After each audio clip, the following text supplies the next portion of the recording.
From now on, we'll manage the house ourselves, so you need to find another place to live. My brother and his wife, with my mother's support, want me out, treating me like an obstacle. Do they realize I've been covering the living expenses? It's surprising they'd be so disrespectful. In my head, I decided to take action. I'm Lena, a 27-year-old woman living with my parents. After college, I tried to make it on my own but found it tough. Initially, I searched for jobs while receiving unemployment benefits. Later, I discovered remote work and became a freelance engineer, using my scientific skills. I started with small projects, earning a modest income but gaining valuable experience. Working from home allowed me to make enough money without dealing with people too much, which boosted my confidence. Over time, I took on larger projects and my income grew. After a year, I was making as much as a regular company employee. The issue is that my parents, especially my old-fashioned mother, struggled to understand my work-from-home setup despite my detailed explanations. My father gets it, but my mother fears what she doesn't understand. No matter how many times I emphasized my commitment to my job, my mother would say things like, "How long will you stay home?" I initially thought it was for your mental health, but it's been over 2 years. You should try working outside more. Despite my sincere explanations, she didn't quite grasp it. She often suspected my online work, saying, "You're just doing something online." How could I make her understand? Even with emails from clients and my salary statements, she wouldn't accept my lifestyle. She went as far as suggesting, "Isn't it some shady business or a weird religion you're into?" That's not true. I receive regular payments, and it's a reliable job, I explained, but she wouldn't budge, worrying endlessly about the possibility of it being unemployment benefits. I had thought about living on my own, but I hadn't saved enough money yet. Around that time, my father needed nursing care due to deteriorating health. He retired early, facing a sudden loss of income. When I expressed concern, he reassured me, "Oh, Lena, I've got my pension. I'll make it work." Considering my mother's spending habits, I asked, "Are you sure you can handle it?" Regardless, we had to manage with our savings. My father looked tired, perhaps feeling anxious about the future. He had supported me financially through college and even when I returned home due to mental health issues. Is it a good idea to leave my father alone and live on my own? My mother was also puzzled by my father's sudden condition, wanting to give back. I decided to stay home and support the family. "Don't worry, Dad, I'll take care of things from now on." My father looked surprised and asked, "But I can't imagine you have that much income." To reassure him, I showed my bank account information. Since my father always understood my situation, I believed he would be convinced. He said, "Lena, I didn't know you were so solid." I replied, "Yeah, my income has improved lately. Can you help us out a little?" "Of course, you've done so much for us, so I'll support you from now on," I answered. "Thank you, Lena," he said. This commitment led me to cover the living expenses, my father's medical bills, and other costs. Every month, I transferred a set amount to my father's bank account to assist with household expenses. We created a new main card for my mother and gave her a supplementary card, as she had been using my father's credit card. Both my father and I saved money whenever possible, urging my mother to do the same. However, my mother remained suspicious about my support and even suggested kicking me out of the house. My father, recognizing my financial contribution, convinced her that it would be harder without me. Reluctantly, she agreed to let me live with them. I continued working while helping out at home, but my mother took my assistance for granted and became strict. "Can't you finish your chores faster?" she would ask. "Sorry, it's not easy. I'm working at the same time," I would reply. "You keep saying that, but is it really that difficult?" she would retort. My mother didn't understand, and our relationship became increasingly strained. My father, however, understood my efforts, and we lived this way for a year. But then my father fell ill and had to be hospitalized. I visited him daily. "Hey Dad, how are you today?" I would ask. "Thank you, Lena. It doesn't seem to be improving, but I hope it's less of a burden for you," he would respond. "Don't think that way. Taking care of you isn't a burden," I would reassure him. But he knew that my relationship with my mother had been difficult. After my father's hospitalization, living with my mother felt even more suffocating. Still, I wanted to support both my parents as a family. I cherished memories of my mother making my lunchbox and putting effort into dinner when I was a student. However, my perspective changed when my brother, Oscar, and his wife, Maya, unexpectedly arrived one day. My mother had invited them without telling me. My brother announced, "We're going to live here now." I was shocked and asked why. He explained, "Mom was worried. She thought it might be tough for you to live here alone while Dad's not around." Surprised, I turned to my mother, but she avoided eye contact. My brother added, "We'll support you, Lena." His wife nodded in agreement. However, his wife hinted at something more with a smirk. My mother stated, "Thanks, both of you. Lena, be prepared to contribute, otherwise, it might be hard for you to stay in this house." The situation with my brother and his wife being invited to our house was unexpected. My brother, with a degree from a prestigious college, worked for a solid company, presumably earning a good salary. However, I was also dedicated to my work. Could they manage without me? A new chapter of living together began, and it turned out to be more challenging than I thought. One morning, my brother's wife banged on my door, yelling, "Lena, why aren't you up yet? Wake up and make breakfast." I was already up and working early. As a morning person, this was my most focused time of the day, and I wanted to spend it without disturbances. "Really? Then get on with it and get breakfast ready." "Do I have to make everything by myself?" she insisted. Our family usually had a relaxed morning routine, eating when and what we wanted. With my mother and brother's wife at home, I thought it was normal for her to prepare breakfast. She insisted, "We're living together, so we need to cooperate, right?" Reluctantly, I helped prepare breakfast, but they weren't satisfied. "Is this all you made?" "This isn't enough," they complained. I had prepared soft scrambled eggs, a lettuce salad, buttered toast, and a juicy sausage. A decent breakfast, I thought. Did I miss something? I asked. "If you don't want it, you don't have to eat it," I added. They looked surprised at my response. "What's with that attitude? Who do you think you are? This is unacceptable. You should help with the housework." "But I have work to do too," I replied. "Work? Really? I can't believe it. What kind of work is that? Are you crazy?" My brother and his wife questioned and scolded me. Influenced by my mother, my brother tended to look down on me and make fun of me. Despite this, my work time was precious. I packed my laptop and left the house. "Wait, where are you going?" My brother called after me, but I ignored him. I went straight to my father's hospital room. He looked surprised as I entered. "Lena, what's wrong? You seem flustered," he said. I explained the situation, and my father expressed surprise. "I didn't know they were treating you this way." "I'm sorry, Lena. Don't worry about it.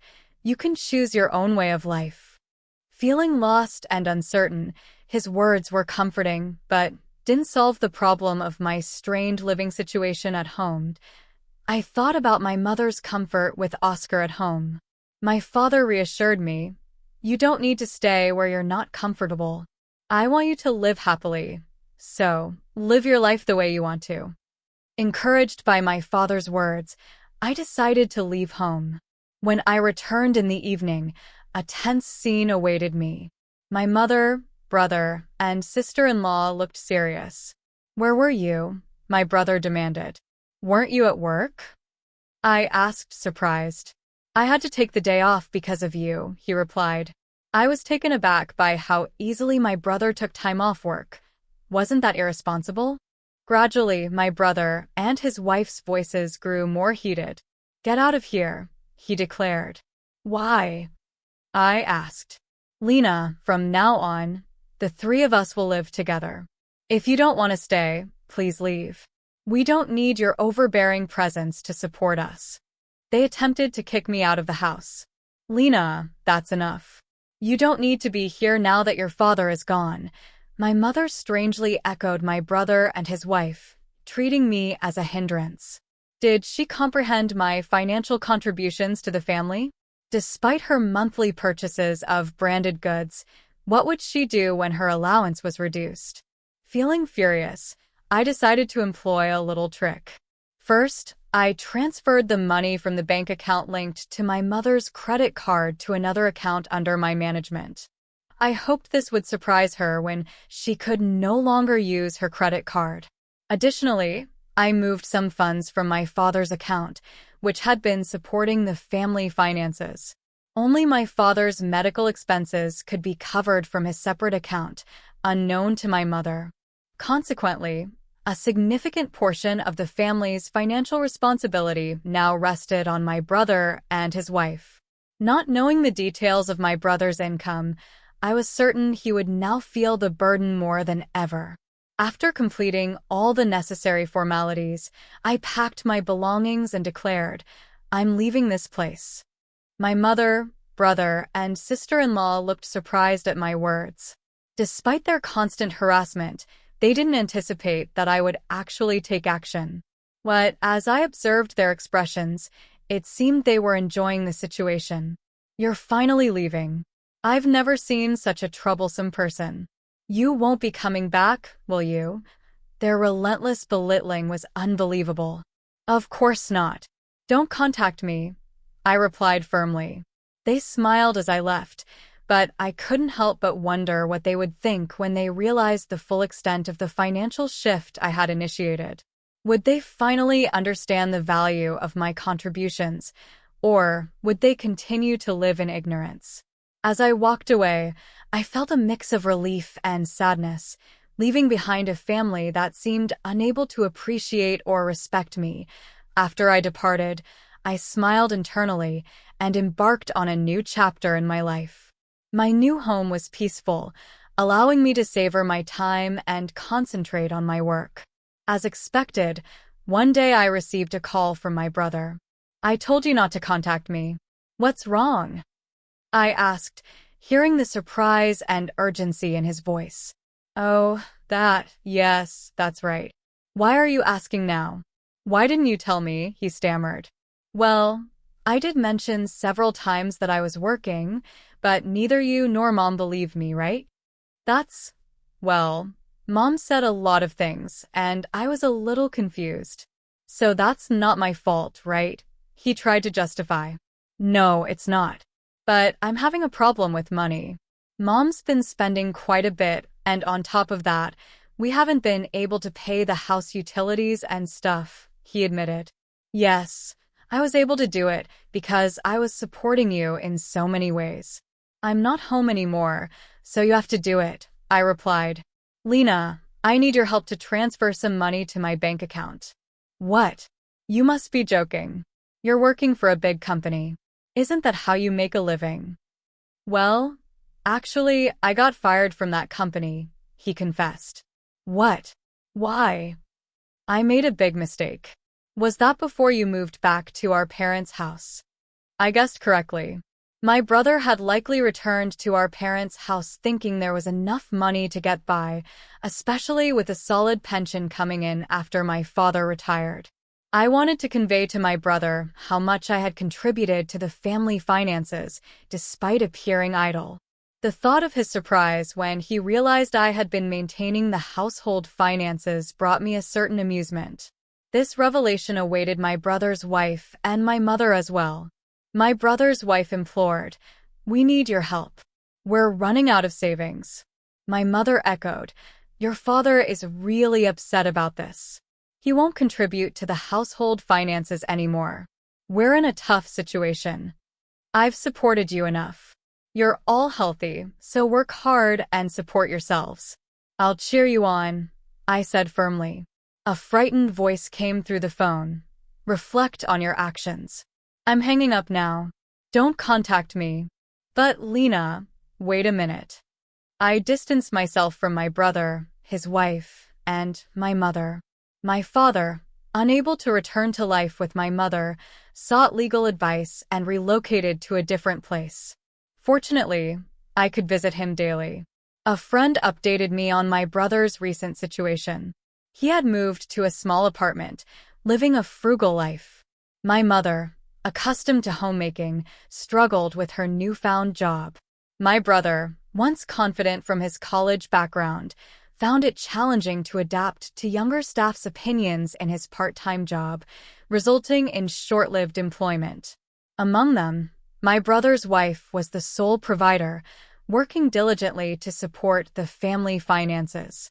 However, the pressure became too much, and she eventually departed. Now, my brother and mother are reportedly working hard together.